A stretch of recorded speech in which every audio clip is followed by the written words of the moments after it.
Welcome back to Casting the Net, where we seek to untangle the wide net that public health casts on our community and how it affects everyday people just like you. Today we have the pleasure of speaking with two gentlemen who have a unique role here at Net Health and a topic that has received some much-needed attention over the past decade. In our last episode, we had the opportunity to speak with our WIC department, which prompted the question, what about our fathers? Are there systems in place to support men? Should there be? Would men even engage with these programs if they were available? Well, today we get to speak with two gentlemen who can shed some much-needed light on this topic and what Net Health is doing here locally to ensure our fathers in our communities are seen, heard, and more importantly, engaged. Jason Rhodes and Alex Espinosa have taken on the title, a term many of you may not be familiar with, and that is the title of peer dad. Whether you're an expecting father who is feeling the pressures or a seasoned veteran who may have some insights of his own to shed on fatherhood and what it means to be a dad, Jason and Alex are all ears and definitely the guys that you want in your corner to face such a calling. So without further ado, Jason and Alex, welcome to Casting the Net. Thank you so much for having us today. Hello, thank you. Yeah. I appreciate the time. So, Jason Rhodes, who is Jason Rhodes? Rhodey. Tell us a little bit about yourself, Jason. All right. Well, first of all, I want to thank you all again for having us out here for the podcast, for Casting Net podcast. And so, Jason, I serve as a peer dad for the Northeast Texas Public Health District. I'm also a certified community health worker through Texas Health and Human Services. As a peer dad, Alex and I, we facilitate group sessions, community resource guidance, and provide peer counseling.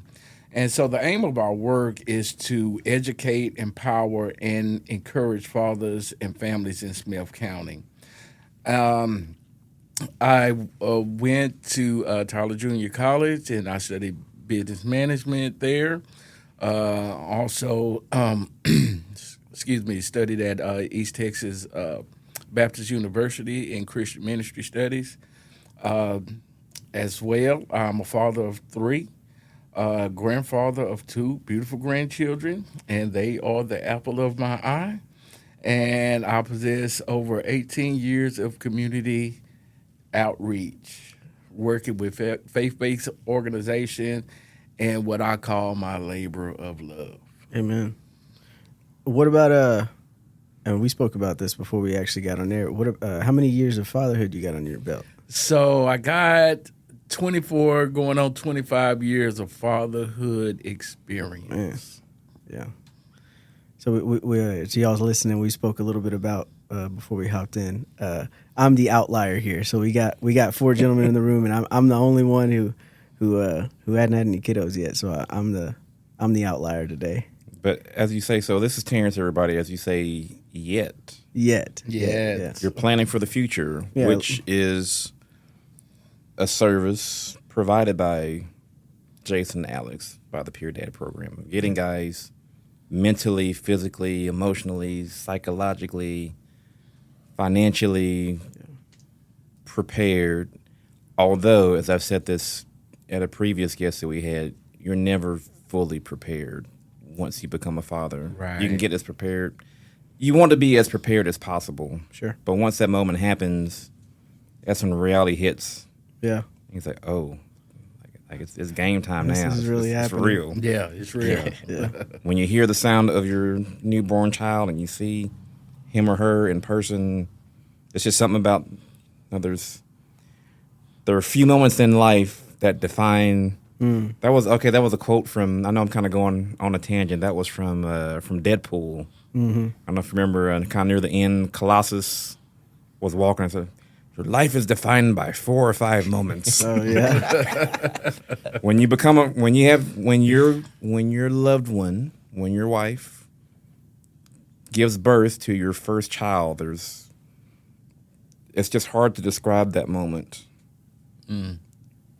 You'll remember that moment forever and ever. Yes, absolutely. But it's just hard to put into words.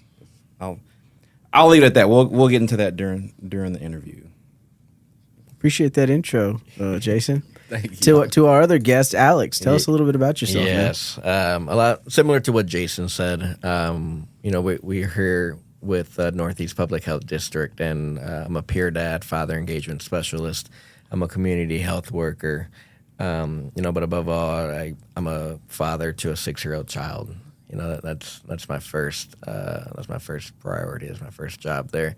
But before that, I grew up in Illinois. Grew up in a small town called Plano, Illinois. Went to community college out there, and then when I completed my first 2 years of community college, I moved out here to Tyler, Texas, and went to UT Tyler and graduated in psychology in 2018. And my son was born 2017. So he was one, but that was a lot of my motivation to go ahead and finish. Absolutely. But other than that, yeah, I love to meet fathers, whether they're expecting, whether they're, newborn fathers or veterans, just they have so much not knowledge, but maybe like wisdom and experiences, and you can never get enough stories. Sure. Yeah. But yeah, that's just a very tiny bit about me, but happy to be here. Yeah. Quick question: Is Texas better than Illinois? Oh, absolutely. Yeah. Yeah. Well, I'm assuming Plano, Illinois is not like Plano, Texas. No, not at all. It's a small cornfield country, or town. My high school mascot is actually a farming tractor called the Reaper. Wow. And so our big thing was you reap what you sow, and all those corny type things. But no, very small town. So moving to Tyler, I went from, I wouldn't say small town, but I went from maybe like 10,000 to now we're about 100,000. Sure. But yeah, no, it's too cold out there, and I'll never visit in the winter. And yeah, I'll say that. And they always ask me, you gonna move back or anything? But I don't see myself. This is my You're life. rooted. Right. Yeah, I just changed my phone number. I was telling Jason about this not too long ago, but I felt now that I was here, I went from a Illinois 630 area code to now. Oh, you got the 903 now. Now I got a That's 903 official. number. 903, boy. I'm official. Did you say it was 603? 630. Oh, 630. So the 9 got inverted. Yeah. And And switch then the zero. switched the 0 and the Yeah. 3. Okay. But been here for about 7 years now, and yeah, it's been a good ride. Awesome. Okay, Man. so here's the real question, Alex. Would you rather live through an Illinois winter or a Texas summer? I'll do Texas summers Wow. every Those of you time. listening, he didn't even bat an eye. Wow. No, I've never growing up. I never really enjoyed the snow. I never really enjoyed the cold. I would say my body would just fringe up, and it was just I don't know. Just shut down. Yeah, so never driving in it isn't any fun, and those driving you got to trust the other drivers that they know what they're doing. And True. I've spun out a couple times on those back roads. So Oh man. and here when it rains, it's a kind of different story. People drive a lot slower, but I can't imagine if they would have snow for months on end, and can't do it here. But no, I enjoy the hot weather. Absolutely. Okay. Just a random question it popped in my head. I just had to ask. Yeah. So and I know you touched on it a little bit. Mm-hmm. So the Peer Dad program, Yes. who is it intended for? Is there like a specific type of dad? Is it all dads? Is it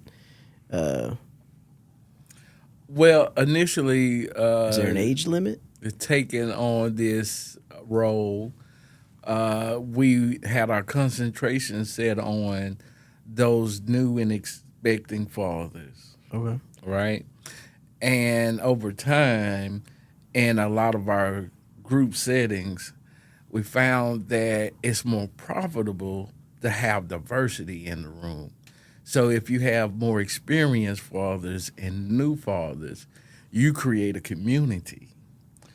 And so our target is basically all fathers. Okay. However, we use our experienced fathers to help those new and expecting fathers to come along, because of course fatherhood doesn't come with a handbook. Yep. There's a lot of books on fatherhood, but there is no Some better than others, I'm handbook, sure. no gold standard. There's for no secret fatherhood. society of. Right. It's like the guy from the NFL Hall of Fame. You know, he goes to each person's house that's being inducted and knocks on their door. And Oh yeah. Right. there's nobody that does that when you become a dad. That's not the case when it comes to fatherhood. So to answer your question, new and expecting fathers, that's our primary target. Okay. And have y'all found that there is a significant need here in Tyler for a program like this? Absolutely. Tyler is has been over the years one of the most underserved spaces when it comes to fatherhood, where the need is so great. Okay. Just looking at our pregnancy risk assessment management systems, that data book that's sent out through the Department of State Health and Human Services. When we look at that data, it shows that our region, Northeast Texas, is region 4-5N, is in a great need of healthcare. Well, let me back up and not say healthcare, because I'm kind of putting the cart before the horse. But it's in a great need when it comes to child care and child's health care, infant health, right? And so one of the biggest variables to make that success better is fathers. Fathers have to be a part of this equation. And so when you do a demographic study over our quadrants in our city, we'll see that there, at least on our statistic papers, it says that there is a lot of fathers that's absent in these homes, especially in our western and our northern quadrants, right? And with that, it shows in our numbers when we have a high poor health outcome when it comes to children, when it comes to our infants and our babies. Terrence says this quite a bit. Unfortunately, East Texas is number one. Yeah, we're number one, y'all. Number one. Yeah. But It depends on how you frame the statistic. right. And I'm really wanting to highlight that individual statistic because, I mean, there are many things that just we take for granted, not us guys, not as fathers, just society in general, that a lost life is unnecessary because of all the medical advances, cultural, societal advances that we have. There really isn't a reason why a child should not be in a position to not live to see their first birthday. But let's pick up the mood, y'all. Let's kind of. I mean, it's a sobering thought, but that's the reality, and that's what Jason and Alex are working on to address. And I'd mentioned this in the previous interview that we had with Jenny Lassiter. She's our assistant director of our WIC department. That the Peer Dad program is a part of our Net Health WIC program, and I'd made the mention to her. Now, why is there not MIC? Now, there's women, infants, and children. Why is there not men, infants, and children? And by default, that's what the Peer Dad program is. Y'all are directly focused on engaging fathers of all ages, like you said. And what Jenny mentioned before, once a woman becomes pregnant, she and her fetus are WIC-eligible clients. So for the guys that are listening, is this a fair statement to say when their girlfriend, wife, when they become pregnant, can that guy, is he eligible to enroll in the Peer Dad program? Absolutely. At pregnancy, they're eligible to sign up for the Peer Dad program. Is there any kind of proof that they have to show, bring, provide, or No, no, we don't ask the guys to provide that information. However, most of the time when we do encounter those guys in the clinics, they're either that expecting father, or they have a mate that has a baby, and they're also a caregiver, right? And so we have to realize the fact that, okay, these are two facts that we got to realize, that we have multi-generational households, number one. Number two, we also have to realize that a lot of births that we have here are some may not be with married situations, or they may had an unplanned pregnancy.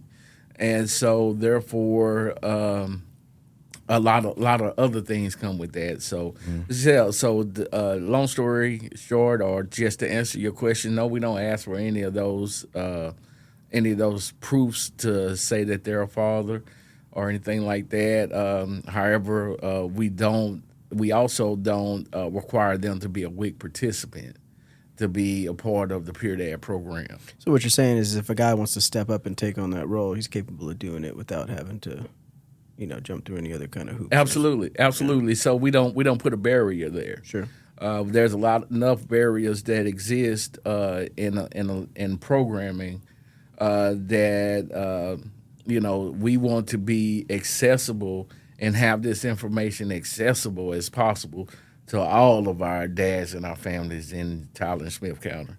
Yeah, and that was kind of something in the intro. Speaking to, if there were systems in place, would men even engage with them? Have you found that having this available resource, there's still some, maybe not apathy, but hesitancy? Have y'all had good engagement with guys actually wanting to come in and participate in this program? That's a great question as well. I'm gonna give a quick stat, and then I'm gonna let Alex kind of pick up on that and just kind of talk about some of our experiences. Because again, this is even though within Net Health Week, this program has been in existence maybe 7 years here, so it's still fairly new. It's still fairly new to the area, and so some guys, we still run into guys who have not heard about the Peer Dad program, right? And so with that, our current show rate is about 25% of all of our initial contacts. Okay. And so that's a upgrade from the year before, where we were at about 16, 17% of show rates, or in other words, guys who participate in our program after we've made our initial contact with them. Mm-hmm. And so we're growing in those guys participating, but there is a hesitancy because, number one, we have barrier. And so this barrier is that, and again, I take a page out of Alex's book. He always tells the guys that, hey, listen, we're not here to show you how to be a dad. And so I think the guys need to know two things. They need to know that they're in a safe space, number one. Number two, they need to know that we're not here to show you how to be a dad, but we're here to actually empower you and put some tools in your tool belt to help you be a more effective dad, right? And so, Alex, you want to? Yeah, absolutely.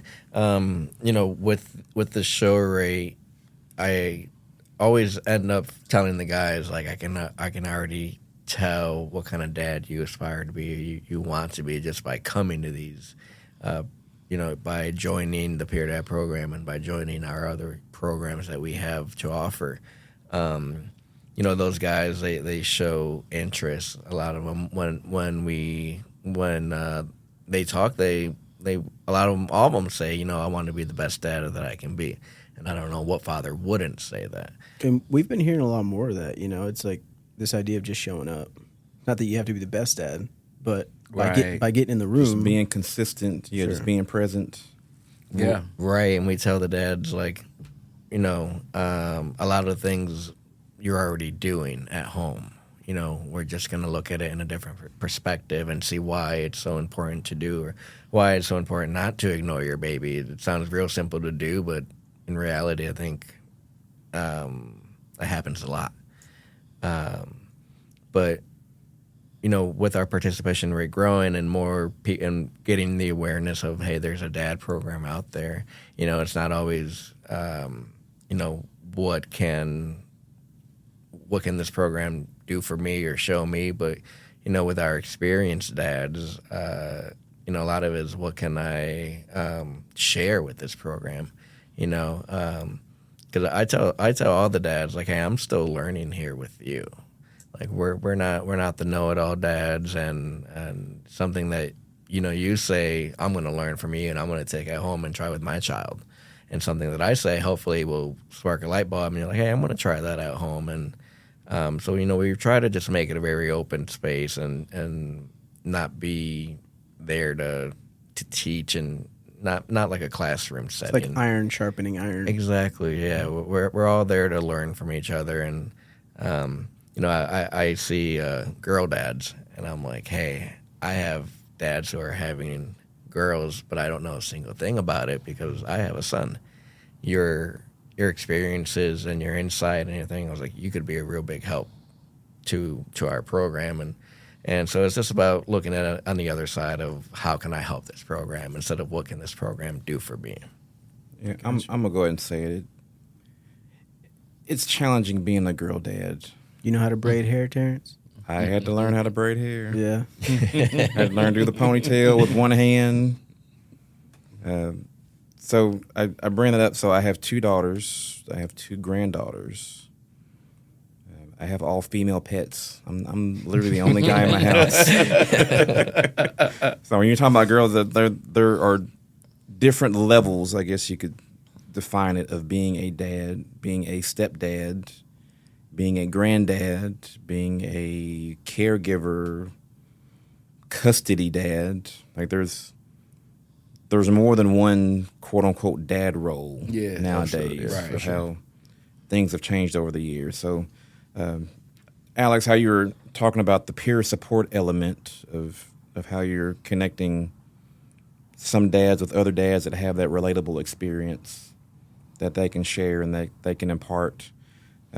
But this is a question for both of you. Are there any common challenges that y'all have seen with the Peer Dad program that you see that new fathers here in 2024? Are there common challenges, barriers, common questions that y'all get that are asked by new dads so that new dads and potential new dads that are listening to this episode, they can start to get in that mindset that you're probably going to come through these same experiences, but we have this resource that's already present and ready to help when you do become a first-time dad.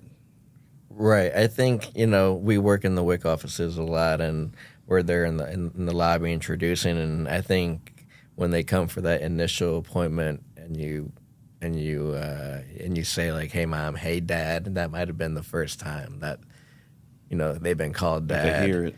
And it wakes them up. It's like, and I'm like, yeah, it starts now. Like, you don't have to wait 9 months. Like, you're a dad now. Because it'd be even longer than that because the little baby can't say dad. So it's like you'd have to wait a long time. I try, I try to keep that in mind with our first time dads, our expecting dads, where where I do call them, I do call them Dad, but just so that they can kind of be aware that, hey, I'm a dad now. This This your is title real. now, yeah. This Yeah. is It's a title this is you my carry. title. Right. That you'll always carry. Yeah. Right. So yeah, a lot of them you see like that is their first time that someone's called them dad, and Wow. no, it creates those special moments, and that's how these peer dad relationships start. And as I said, we're all there just to be dads and to be the best we can be. Sure.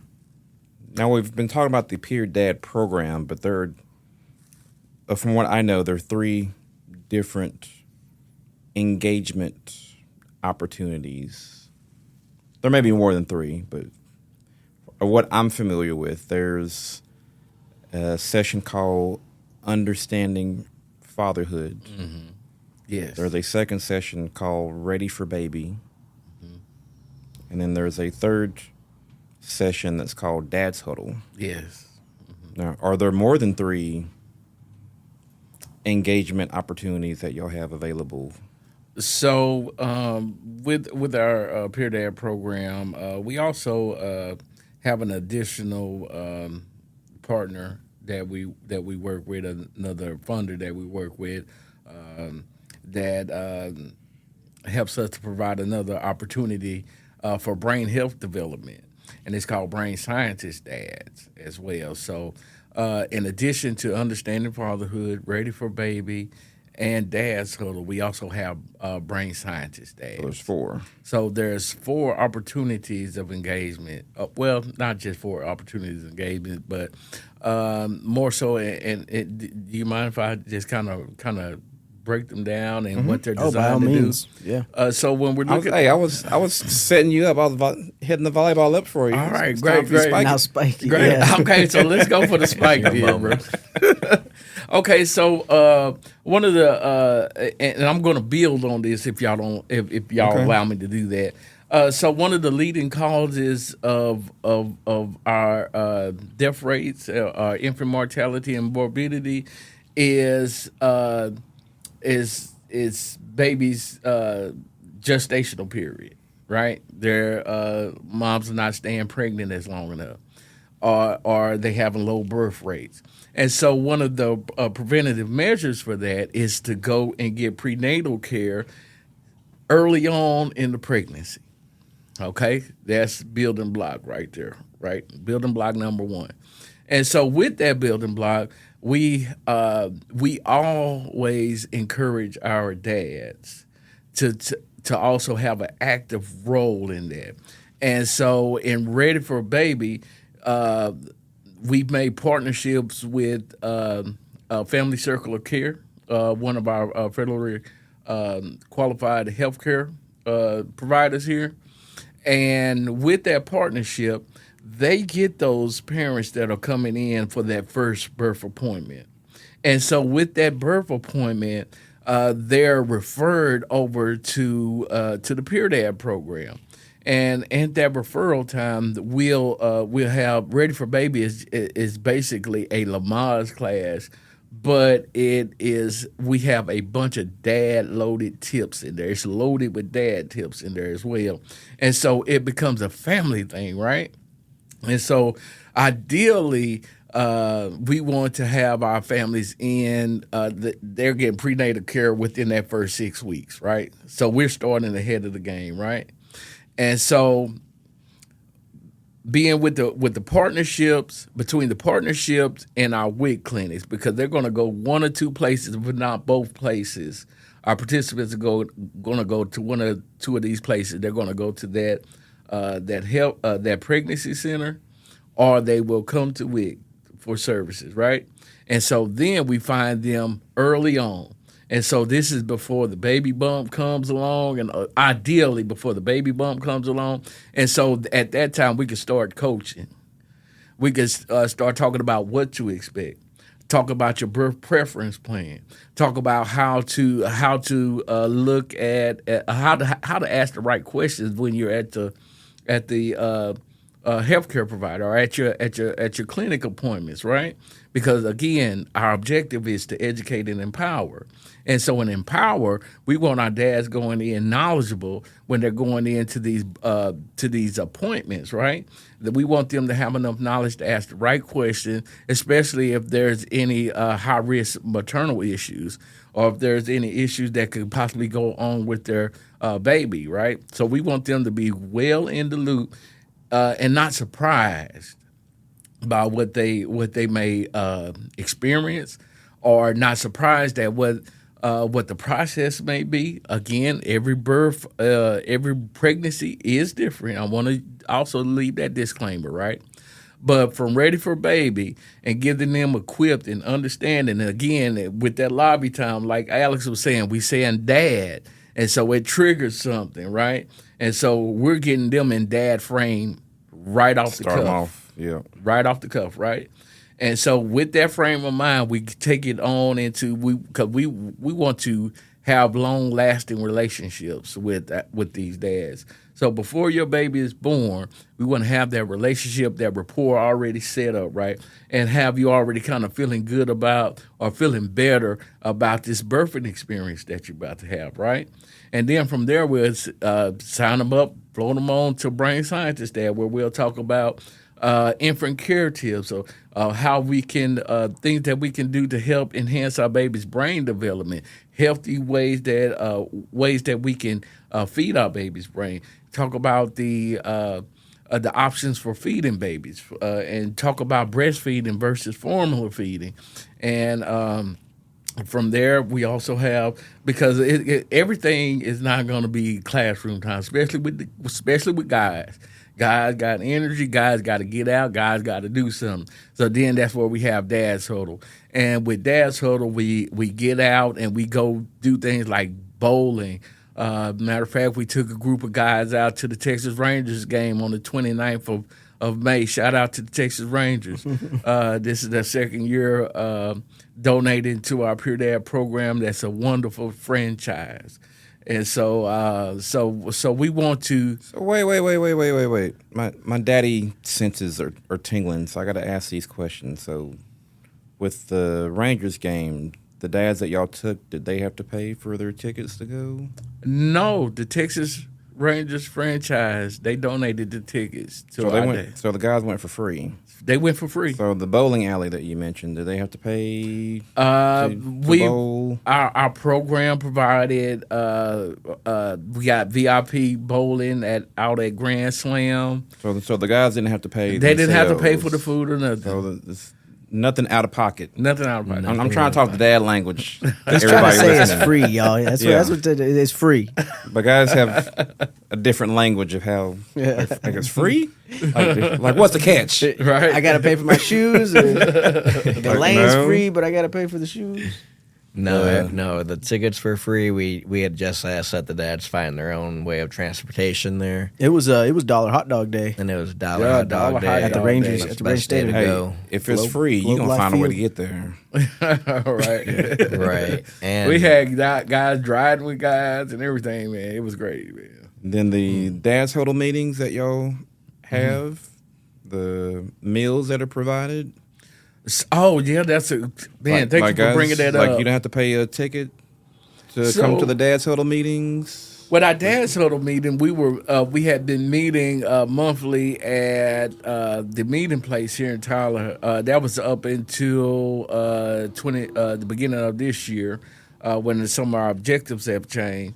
However, during that meeting time, we would meet guys once a month. And listen, I'm gonna tell you, Tyler, Texas have some of the greatest restaurants, organizations here in the land, because they come out and they show up for our dads. They donate food. They donate finance. They donate to make sure that we continue to have our Dad's Huddle. In 2 years of doing Dad's Huddle, we have not come out of pocket one time for a Dad's Huddle gathering. Because this city, Tyler, Texas, understands that dads are important. I can't say it any better. Like, guys, that y'all listening, it's free. It's free. It's free, and so the education is free. The resources, the peer support, the community building that y'all mentioned before. These are already, plug and play. Like it's a good way of putting already built for you. Yeah. You just hop in It's line. like I said before, just show up. Just show up. Yeah, absolutely. And bring your baby. Bring your own baby. Yeah. Bring your own baby. You can't bring somebody else's baby. Be like the guy on Titanic. I'm with child. Oh, man. Flashing back on you.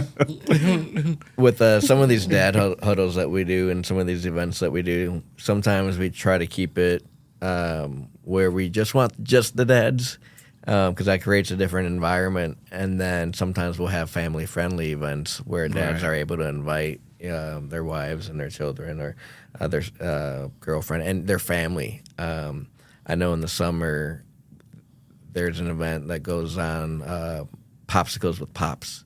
Oh yeah, and that's a good day just for the family to get out and have some water fun with the kids down there in the park. And so yeah, just wanted to sometimes we just want just the guys, just the dads. Yeah, just the boys. Right. We did that with bowling when we won a Grand Slam, and that was a great time. And then going to the Rangers game with families. These are experiences that Y'all had a fishing day recently, right? We were supposed to have a fishing day that unfortunately got postponed or got rescheduled due to the weather. It was fishing with dads down at the Glasser Rec Center.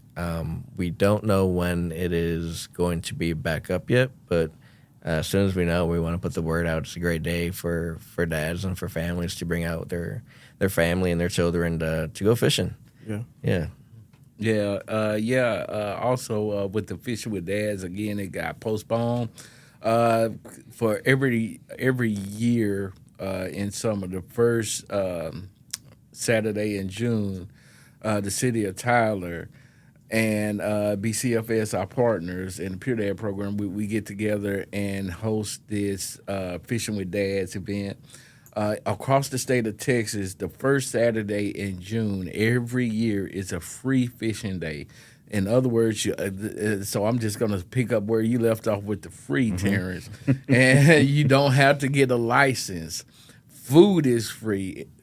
We have a lot of vendors come out for that event. And so, yeah, man, unfortunately, we don't have a date coming up for Fishing with Dads again for this year, being that we didn't necessarily get rained out, but it was a flood. It was lightning. That's why we got canceled, and we want our families to be safe.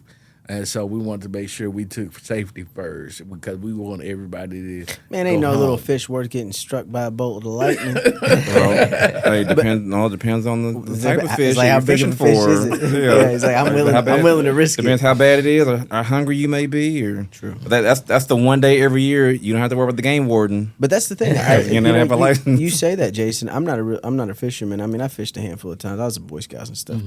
But yeah, I didn't know that. You said the first Saturday in June? Yeah, first Saturday in June. I would have never known that. Yeah. statewide. Yeah. I can go fishing anywhere.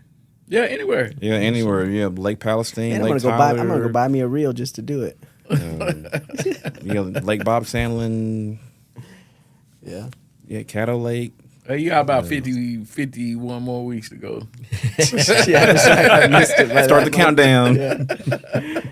I'd have to research, get me a good pole. Yeah, like you said, you've never been fishing a handful. Same, like I've never really fished a handful of times, but if the day like last year, my son came and so doing these experiences with him is now bringing new things that are bringing activities that are new to me as well. Just because my son's gonna want to do it. I'm sure that sparked something in you too. It's like.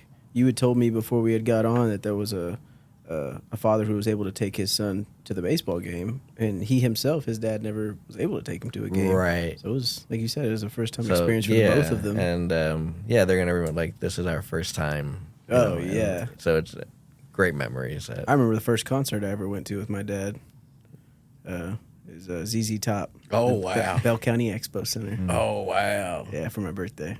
Nice. And so, one of the reasons why these events and things like this, these gatherings are so important, guys, is because, in American storytelling, when you're coming up as a child, as a kid, you hear all the songs like "Take Me Out to the Ball Game." I don't know if they still do that at school. Mm-hmm. "Take Me Out to the Ball Game," going out fishing with, those things that are iconic with fathers and sons and fathers and daughters and fathers and children, right? There's a disconnect when we come in some of our homes, right? And so they never had any of these experiences. So we create these experiences for those who might not have had the time or the finances to do those type of things. And so I think there's a new term that I've coined for the rest of this year, and it is that we're making opportunities for community here in East Texas. So that's tying into my next question that I was going to ask to both of you is, how are y'all utilizing the Peer Dad program and the different engagement opportunities that you just covered? How are you assisting dads to prepare their children for a world that's constantly changing? Because the world that each of us grew up in, that world doesn't necessarily exist anymore. Right. And the way things are now in 2024, it's going to be different. It's going to be different next year, Right. 5 years from now, That's 10 what I'm years saying. from It's like, now. what does it mean to be a man? It's like, Right. can you cry in front of your son, or can you be soft? It's like, yeah, that's a good Soft question. Soft isn't a bad thing anymore. It's okay to be vulnerable. Right. Sure. But that wasn't the norm 20 years ago. Absolutely. Definitely wasn't 50 years ago. Absolutely. Like either Wasn't 30 you learned years how to ago. cope yourself, you kept it in, you bottled it in, you redirected your emotions in other ways, whether they were constructive or destructive.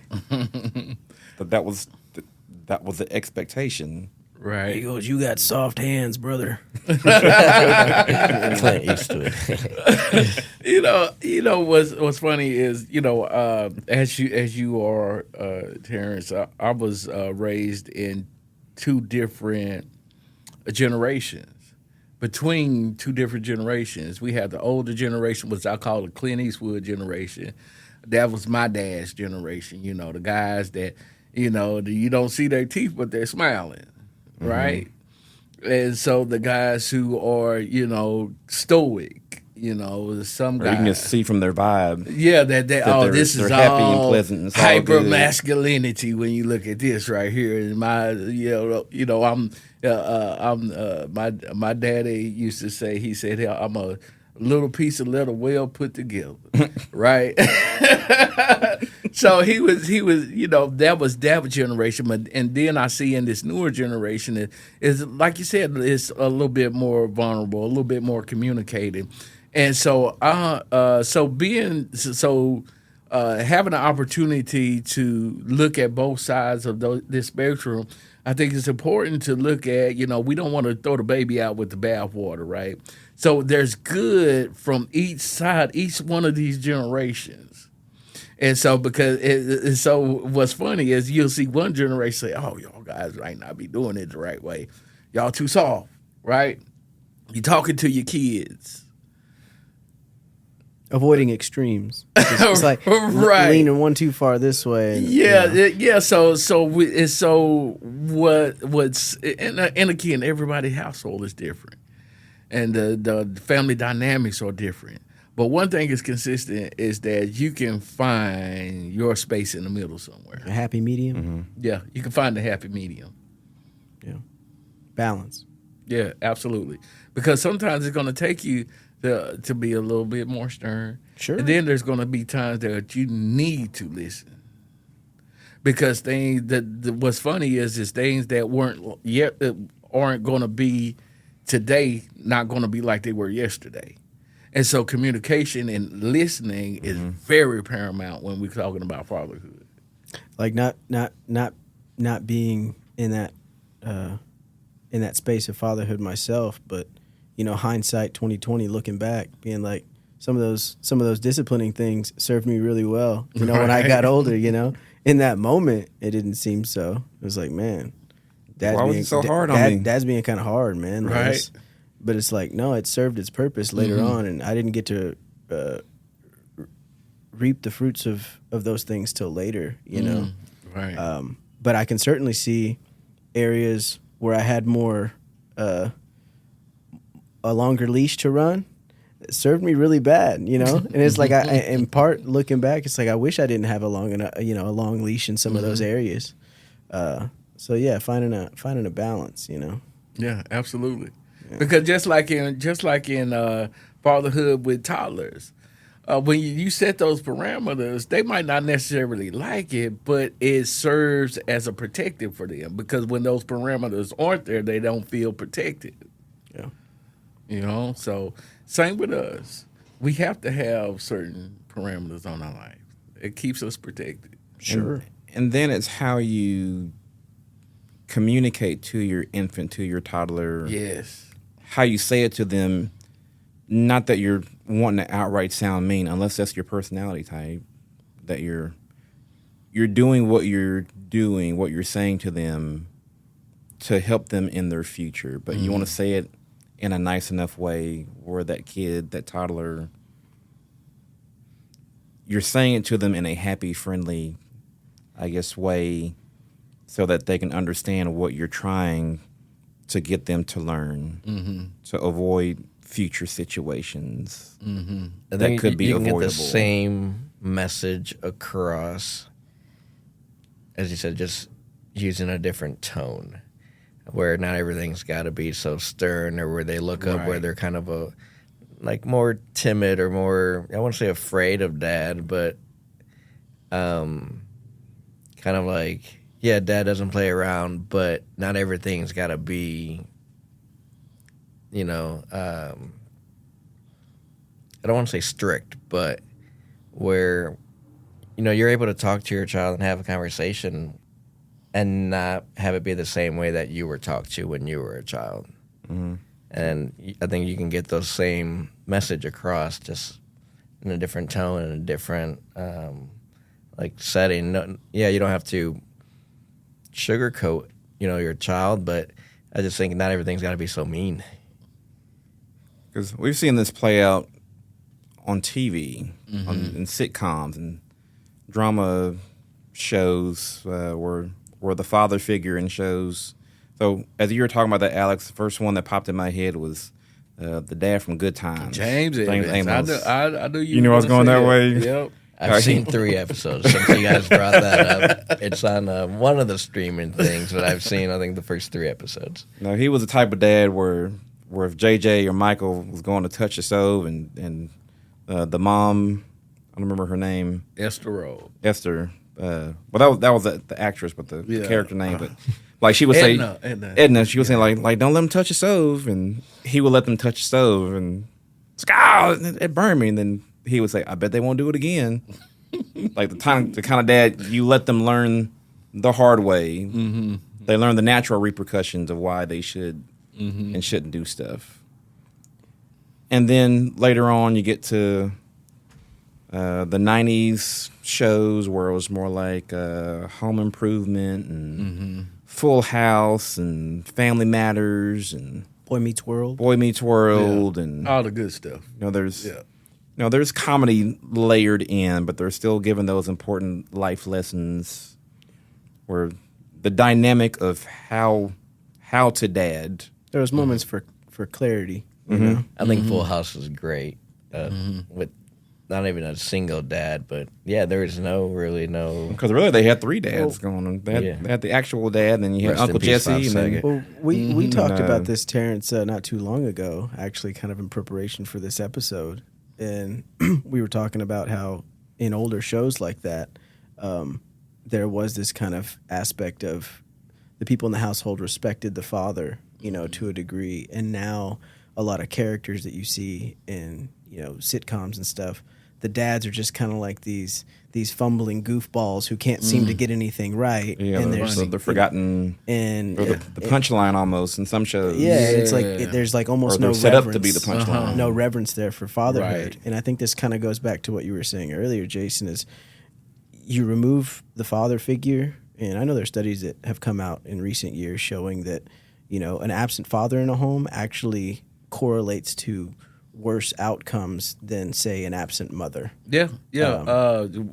Be it socially, academically, emotionally. Because I mean, obviously, if we can choose to have both of them in the home, which is that's what we want, But if you had to, dire scenario, had to pick one or the other, by removing the father, it's like you're setting that kid up for almost like not guaranteed Being failure. behind the but, 8 ball. Oh, way behind. Just Yeah. being behind. Yeah. Absolutely, yeah. But I just think that's so interesting because, talking about. Not that they can't succeed. Right. That's But not what we're saying. They have more Barriers. to have to Yeah. overcome. Mm-hmm. Yeah. But yeah, I always find that really interesting. Yeah, I mean, because it's a fact. I mean, fathers are important, and looking at how you see it on media is how fathers are seen are very important as well. On one hand, on the both the examples you guys gave. On one end, we got the unapproachable father, right? Almost unapproachable. And then on the other hand, we have the dad that doesn't have the respect. And so with that, we can't take our social cues from media, right? And so we have to flesh this thing out in reality, right? Sure. And so, and reality starts at dad showing up at that appointment. Dad showing up at those prenatal appointments. Dad showing up at that WIC appointment if they qualify for WIC. Dad showing up to more than just the T-ball games and the football games. Dad's being there on the PTA, being there on the policy council meeting. Dad's being present in the home that they're in, right? Being attentive, all of those things. And you can get that done with minimal yelling, believe it or not. Yeah. Yeah. Unless the game's on. That's I'm kidding. all another story. but timing wise, we scheduled this podcast specifically because of Father's Day, and every day is Father's Day. Yes, absolutely. It's like every day is Mother's Day. But since this is the Pure Dad episode of Casting the Net, every day is Father's Day. But because every year it's the third Sunday every year of when society takes the time to actually give recognition, acknowledgement, love, props, support to dads. Like to each of you, Alex and Jason, how do you impart the significance of Father's Day to all the dads that you have enrolled in your different programs and services? Well, I remember one year for Father's Day, with the first time fathers that I did, we gave them a card and just saying like Happy First Father's Day, because I mean the first one's always special. I think all of them are special, but especially your first one, where everybody's kind of thinking of you, and you have that pride and you have that joy of, hey, this is finally my day type thing. Because the 1-year-old's not going to be able to give the dad any. Right. Like, hey, Dad. Right. So just letting the dad. dads know, like, hey, that you're seen by other dads. Like, hey, I see what you're doing, and I see your accomplishments, and I see how healthy your kid is growing. Like, it's just another compliment, just to give a dad that can really lift some weight off his shoulders, just knowing or just hearing that, hey, I'm not doing so bad. But as just going back for the first Father's Day, I think that's always special, and all of them are special. But we just try to let our dads know that that one, like, hey, we're here. We're here for you. We're a dad program, and it's not also so much of a program, but if you need a day to go to the park with your son and you want someone to join, hey, let a dad know type thing.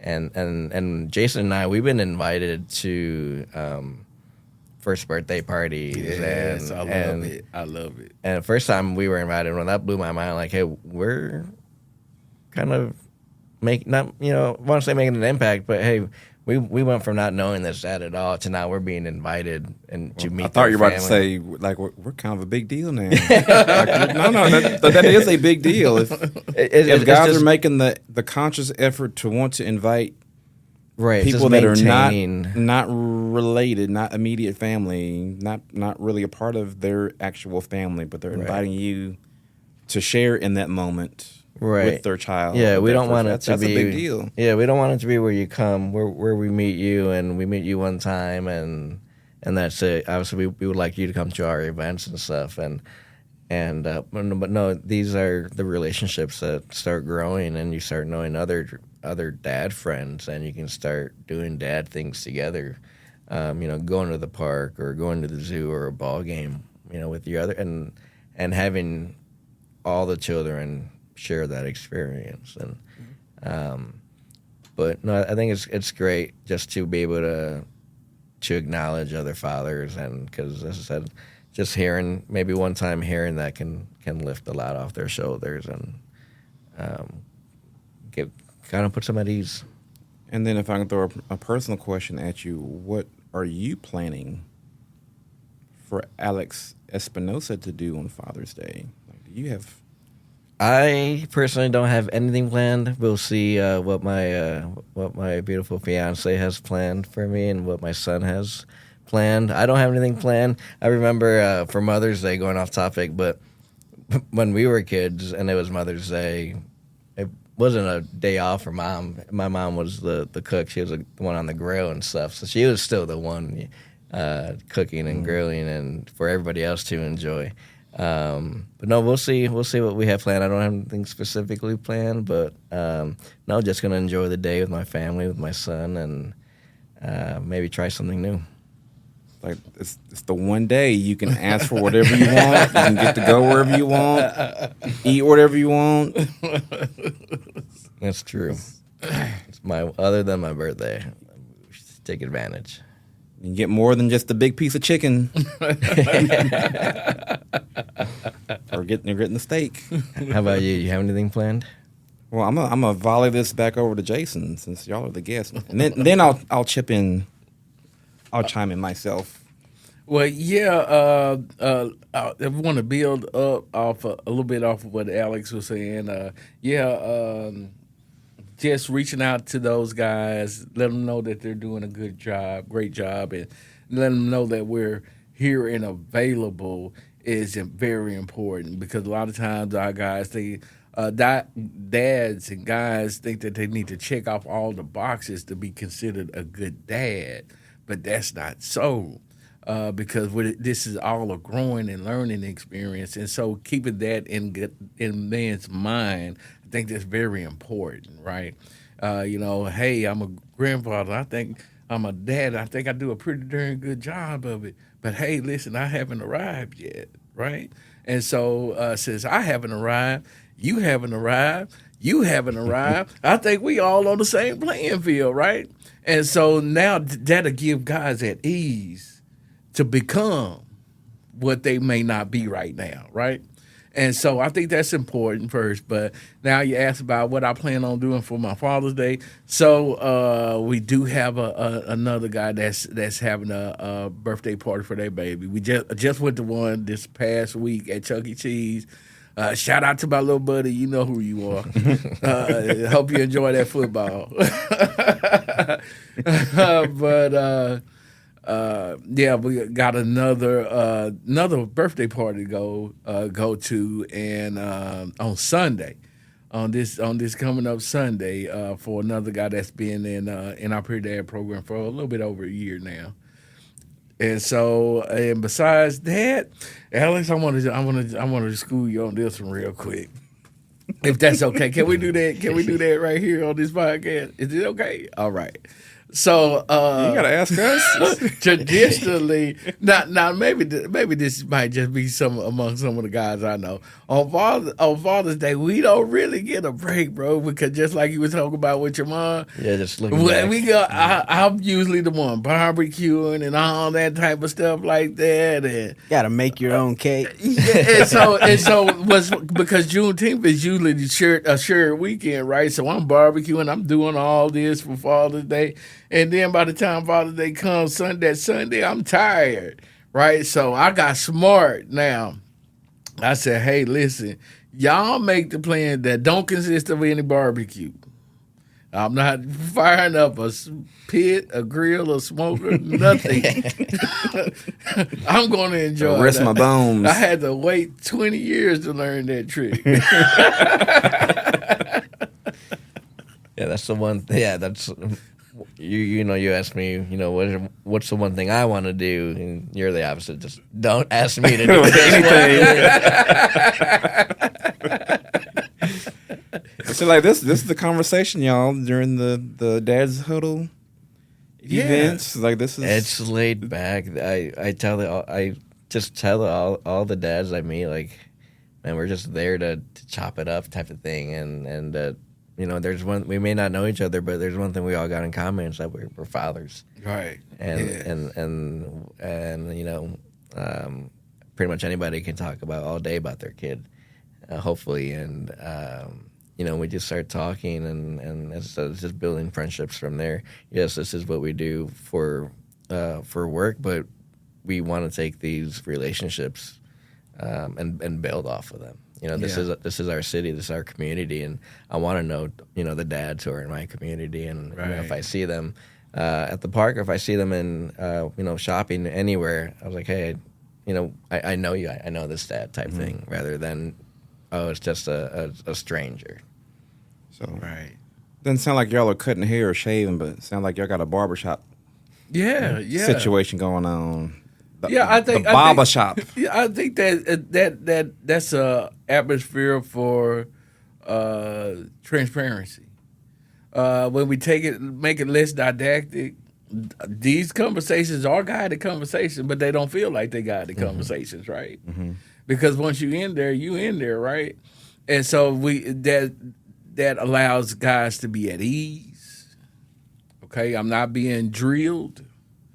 I'm not being quote unquote, I don't feel like I'm being challenged, even if you are being challenged, you know, because we do want to improve as individuals, right?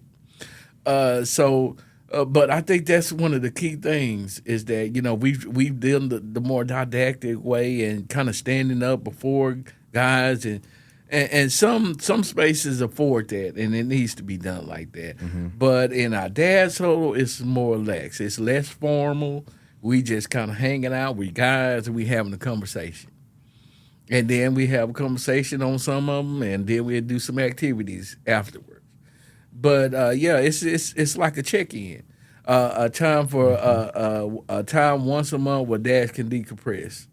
I suggest to all guys, when you come home from work, if you don't have a long ride from home to work, take you some time to decompress before you walk in that house. Got to shift gears, man. Yeah, absolutely. Yeah.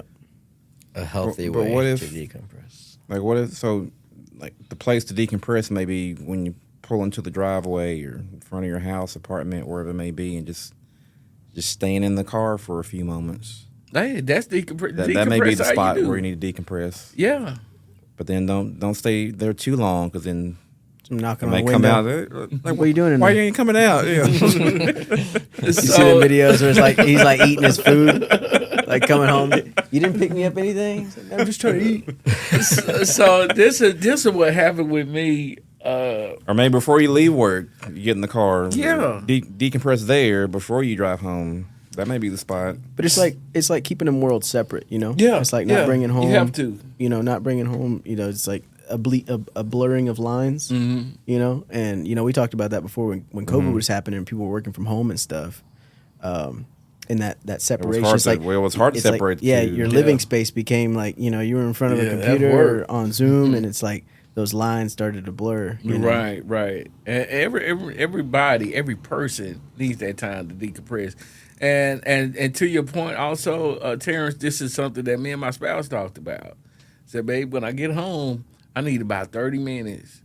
Just to. And this was when I was working at another place here, and I was in leadership there, and the job was very high demanding job. And so I had to be at peak performance every day. And so after performing at a high level every single day, I got to come home. I need 30, 45 minutes to get my mind right so that I can give my family the attention they deserve. Yeah. I saw you getting your steps in the parking lot the other day. That was your decompression. Yeah, that's part of my way of decompressing. Yeah. That's cool, Go man. walk a few blocks before you head home. I'm just walking more. Period. Even so, my challenge. I'm a middle age. So I recently turned 46. So I'm not going to air out your birthday I'm in the age. on the waves here, But it was I'm a very June- recent, folks. Yeah, I'm a June birthday. So I have younger individuals, and I have elder individuals in my family that I have some aspect of caregiving that I do, multi-generational. Here's another badge of fatherhood when you're at the age when you're asked to be a pallbearer at a funeral. That's when you start to advance to another level. Thomas and Alex y'all may not have been asked that yet by family or friends, but it's coming soon. It's one of those. I had to carry one my of those things my as you get grandpa's older. casket, 2018. Like you're gonna get asked eventually, but it's Yeah. Thomas has a truck. I have a truck. I don't know if y'all have a truck, but guys that have a truck, you're gonna be asked Comes with by toll. friends to help move anything. If you got a truck bed, or especially if you have a trailer, but that's Yeah, boy. Ooh, you're asking for it then. 'Cause everybody gonna come out of the woodwork. I had a phone call this morning. Matter of fact, my cousin, and it wasn't like moving around town. We moved way out to the country. I'm like, hold on, I got. He said, can you help me move real quick? And it's Yeah, like a but the 2-day real- 2-day adventure. that's why they put quick. All right. I don't want to bother you. I don't want to ask too much of your time. Just down the road, But- it cost you a flat tire, and $300 later, it's like, man, you owe me money. right. And then you have to make sure you juggle time taking care of your kid or kids, time for your wife, girlfriend, time for yourself. Like that element of manhood, of fatherhood, it's like compound interest. You have more duties, more responsibilities that you feel like you have to take on. I just bring all this up that you don't have to do everything. One, it's okay to say no sometimes. So you do have time to decompress. You do have time for your own mental health, mental stability. But then there are different phases of fatherhood, and you alluded to this earlier in the podcast session where Alex, who has a 6-year-old, you're gonna be a different dad when your son is 16. And when he's 26, and when he's 36, et cetera, et cetera. Right. Jason and I, we have kids and grandkids, so the way we are dads to our kids is different than the way we are granddads to our grandkids. Absolutely. And the way that we are granddads now, we're going to be different granddads when our grandchildren become teenagers and they become adults themselves, etc. So it's getting comfortable in that season of fatherhood that you're in right now. Whether you're an expected dad, if you're about to become a first-time dad, like really embrace that situation, because I've become more I've realized this phrase more and more. Things change like that. Just to snap my fingers. Like before you realize it, like you have a newborn, and then it's like you blink, and then you're enrolling them in the first grade. Oh man. So my youngest daughter, she graduated from high school a couple weeks ago. Wow, congratulations. One of the things I'll be doing on Father's Day is prepping her for college. Like we're not so much applying, but the transition of how your you're needing to rearrange just your overall day-to-day, week-to-week schedule and mentality of you got to wake yourself up, get yourself dressed, or when you need to leave early enough to get to work on time, to get to school on time, to get back home, laundry, dishes, eating, shower, like Surviving. just adulthood, Yeah, you're surviving, just living. Yeah. Like Yeah, there's a that's transition that when you graduate high school, it kind of goes back to what you mentioned before.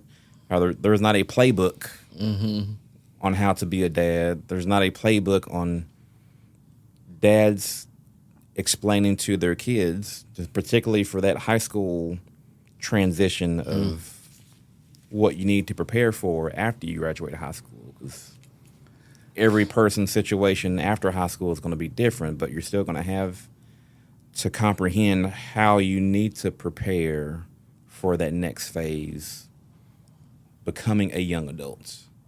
Yeah, that's my strong, man. That's one of my plans I already know I'm going to have for Father's Day. Yeah. And of course I'm going to adopt the Jason philosophy. We're going to consult the pantry. Anything that doesn't need to be prepared, warmed up, cooked, processed. Like we got food in the house. Right. We ain't got to go anywhere. Spend all this time and money getting dressed up to take me out someplace. Could have just walked to the pantry. I joke, but I'm actually serious.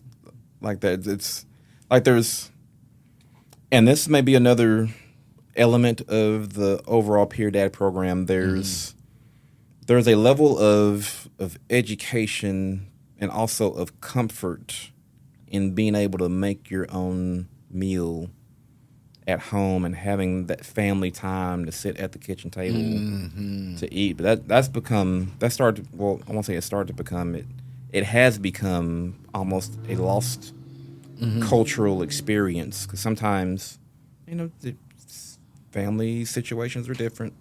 Not every family is able to have a sit down, get together family meal even once a week, because people are coming and going. People may be working different shifts, different times of day. You got people different ages. And when I grew up, we always had a big family meal after church on Sundays. Like that was I mean, that's some of your you first knew- ever socialization. Yes, I mean, learning how to be absolutely. funny, learning how to take a rebuke, learning how to be poked how to fun take a at. joke, give a joke, Right. How It's to like- stand how to- before people. Sure. Yeah. how to And you learning manners, It's a big asking element. for food. Can you pass me Yeah. the rolls or the And- side dish? And now you have the nuclear family spread out in the household, and they're all in their own little worlds, And then when it comes together, you see it's just there's no You can see there's the no unity. dysfunction. Yeah, there's no unity in the household, and everybody's off in their own silo. Yeah, so how we address that, because we understand that it's not the 40s or the 50s anymore. Times have changed, and people, as the world becomes more advanced, people find more to do with their time, right? And so this is something that we address with our fathers and say, listen, we know that this may not be an everyday thing, but you can make your own traditions in your house, right? That's the beautiful thing about being a father.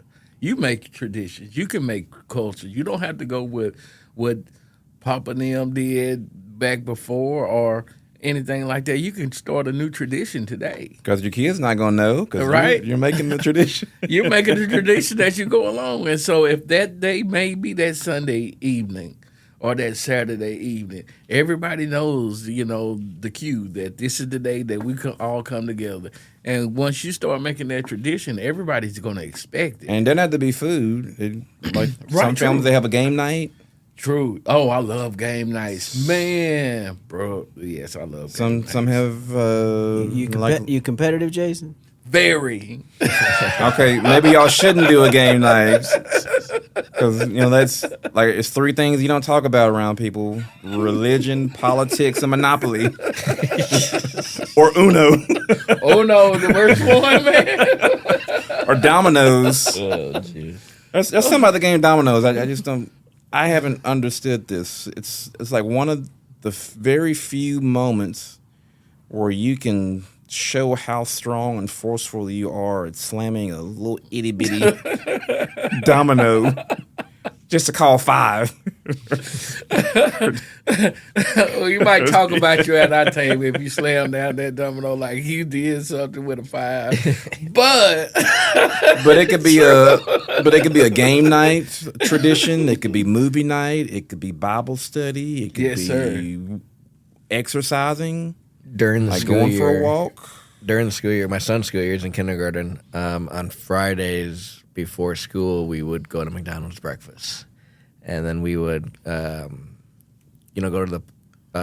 through the drive-through and then drive to his school, and then just sit in the parking lot for about 30 minutes.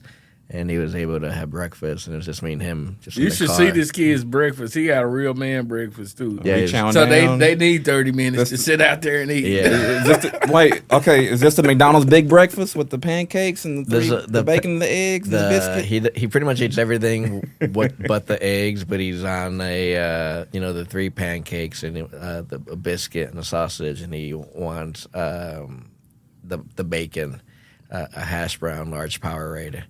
This is his order every week. Hey, But hey, he I gotta give him props. That's a smart kid. He knows what he's doing. yeah, and so throughout the week, that's kind of his motivation, or something to look forward to. I think that's big for kids is if they got something to look forward to. He's setting a tradition for you. He's like, my dad gonna cover my breakfast till I'm 18 Every Friday. every Friday. And I learned, which is funny. Before I started working here, I worked with a dad named Tony, and every Friday for dinner is pizza and wings.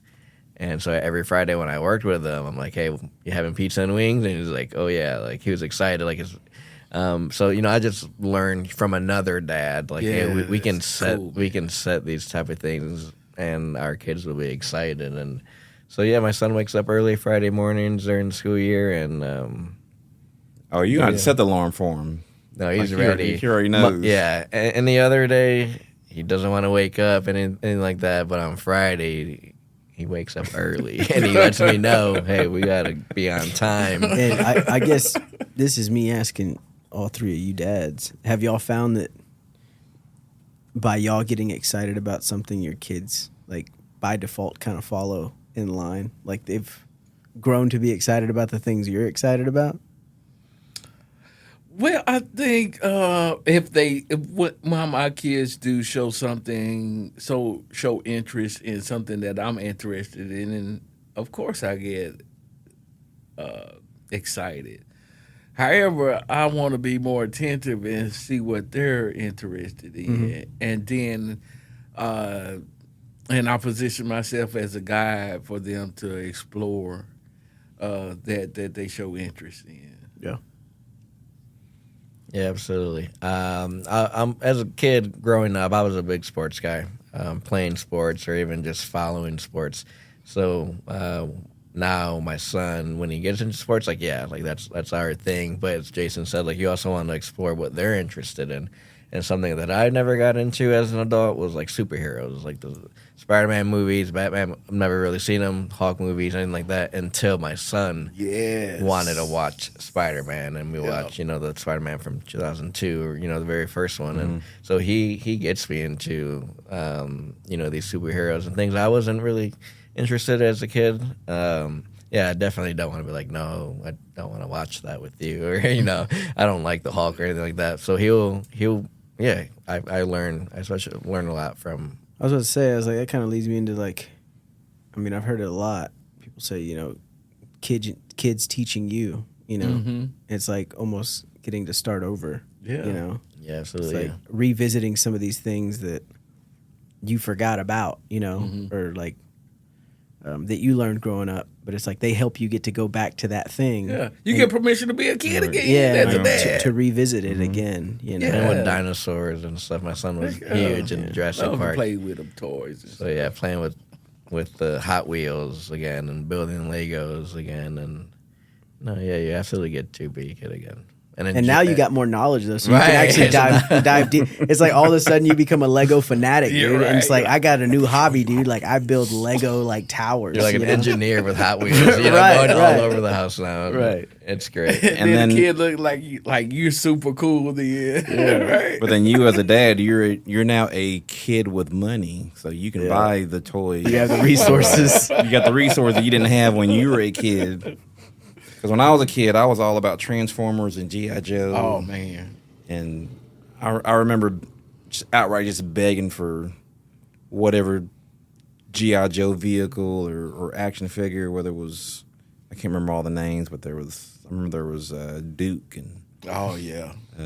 Snake Eyes and Roadblock, and had Optimus Prime.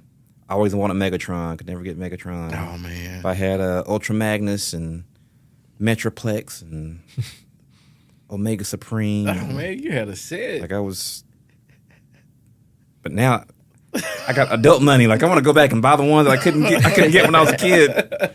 But like as a kid, you don't know what your parents' financial situation, living situation. You know the realities that you know now as an adult. You don't know that when you're a kid. Kind of going to what Thomas was alluding to. You get to be a kid again with this extra knowledge of, oh, I need to find a way to share this knowledge with my kids as they get older. So because every parent wants their children to have things better than what they went through. Whether it's money situation, whether it's a stable household, whether it's their physical environment, where they actually live, where you go to school, where the kid goes to school. There's that part that you want to make sure you don't want your kid to have that same mental scarring that you may have, that you went through, that you want them to avoid. But as a dad, I've learned over the years you can't always control that. There's some things you have to let go and just let it happen. And you're educating your kids to be resilient enough to know how to prepare for unexpected situations. Because You can't helicopter them forever. yeah, you you know? can't, No. you can't be around Right. forever. Because Absolutely. the world's not gonna, you know. And you know, when I look at that, when I think about that type of mindset and how we are raising our children, I become more conscious of I don't want to teach my grandchildren so much of how to conform, but how to think.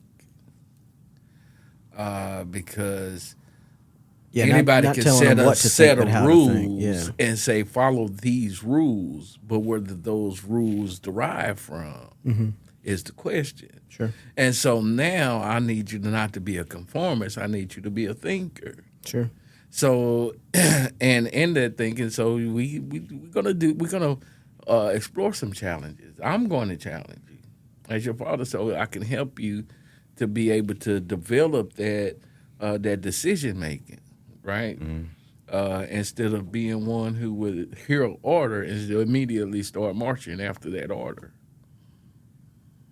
So, fatherhood is hard, y'all. But Alex and Jason are here to help. And Net Health in general is here to help, but specifically for the Peer Dad program and the different layers of resources that we've gone over between the Ready for Baby sessions that y'all have. I always think y'all should call it Getting Ready for Baby. It's Ready for Baby, or Right. or almost as a tongue-in-cheek, are you ready for baby?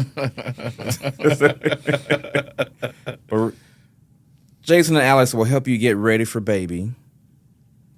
Jason and Alex will help you to understand fatherhood because, like I mentioned before, there's not a playbook, there's not a handbook, there's not a guide, there's not a spec sheet, there's not a downloadable instruction list of how to be a dad. And then there's the dad huddle sessions that you mentioned, where dads, you get to chop it up with other dads, share stories, bond, vent. and learn from other dads that have gone through those experiences that you're about to go through. So they'll huddle together with you. They huddle together with you. Yeah. And then there's the brain sciences dad sessions where you learn the psychological importance of just being present, just showing up, just being a pivotal presence in your kid's life. Like you can not be good at half of the stuff about being a dad, but if you're good at the other half, just being there, just physically being there, that just showing up takes care of a lot of the other elements of being a dad. And I don't think as we've gotten older, because I'll be 31 this month, I think I can I'll speak for myself. I won't say I'll speak for the other men in the room, but the bar was never perfection. And as I got older, I never wanted my dad to be the perfect dad. You know, I don't think that was ever a prerequisite, you know, and even more so now. So I guess, like you're saying, it's like the bar isn't perfection, you know, that being there is going to account for a lot when they're old enough to understand. He wasn't perfect. He didn't hit all the marks in every category, but he was there nonetheless. Even when he screwed it up, he was there, you know, and that accounts for it's almost like that smooths out so much of, you know. Yeah, I would have to agree, guys, because Then you get to set the bar for yourself. because like what Terrence said earlier is that kids don't understand monetary value and what you have to do or go through to get them that toy or that article of clothing or those tennis shoes, whatever it may be. And we're talking about toddlers. We ain't talking about, you know, those teenagers. Well, some teenagers don't realize either. That toy that they'll play with for 5 minutes. and so with that, Yeah, that's a frustrating thing. I mean, you got me on that. Hey, there's some kids, they're more happy playing with the box right. than the actual toy, the actual gift. And that's my point. That's my point exactly. My mother asked me before she passed. She was telling me to make sure that I told my granddaughters and my grandsons and the babies. She told me to make sure because we have an oral tradition in my family, and she said make sure that they don't forget me. Make sure that they don't forget. And with that, you know, it's important to sit and have that time and talk. Sit and really communicate with your family. Really sit down and talk about everything about the family, you know, because it's important for the children to know where they come from. It's important to know what they overcame. And it's important to know past failures. It's important to know the times that you celebrated and won, right? Because family, after all, when it comes down to it, when it comes down to basic human need, I need somebody that I can share my wins with. I need somebody that I can share my losses with. Or that can come from me when I take my L's, you know, and so family and that, you know, that's very important, man, you know. So, yes. So speaking of talking, how can men that are listening to this podcast, and even if there are women that are listening, and you want to share this information with your boyfriend, with your husband, with your living partner, for guys to enroll, to sign up into the Peer Dad program, how do they get in contact with y'all? We are usually at the WIC offices. We got 2 WIC offices on Broadway and another one on Amherst. We also got a Facebook page that we encourage you guys to follow. It's going to be www.facebook.com/nethealthpeerdad.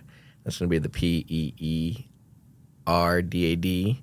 And then, you'll see us at libraries and the parks and, school functions. But social media page and coming to us at the Broadway WIC offices, you can definitely get in contact and we'll get you started from there. Yeah. We'll be sure to put those links in the show notes as well. That way y'all can get direct links to those resources so you can get in touch with Alex and Jason if y'all got any more questions. You may not feel like you're at that position where the Peer Dad program is relevant to you now, but when your life situation has been altered to where you've learned that you've become a dad, Jason and Alex are here and ready to help guide you along that way. Shoot us an email through our main website, mindnethealth.org. You can also send us a direct email to this podcast email address, which is castingthenet@netphd.org. And I personally want to thank Alex and Jason for sharing your time and knowledge and resources. Thank you. On our Thank podcast. you so much for having us. Thank you so much. Really appreciate it. Well, till next time, folks, we appreciate y'all tuning in. And again, Alex, Jason, appreciate you guys. Thank you.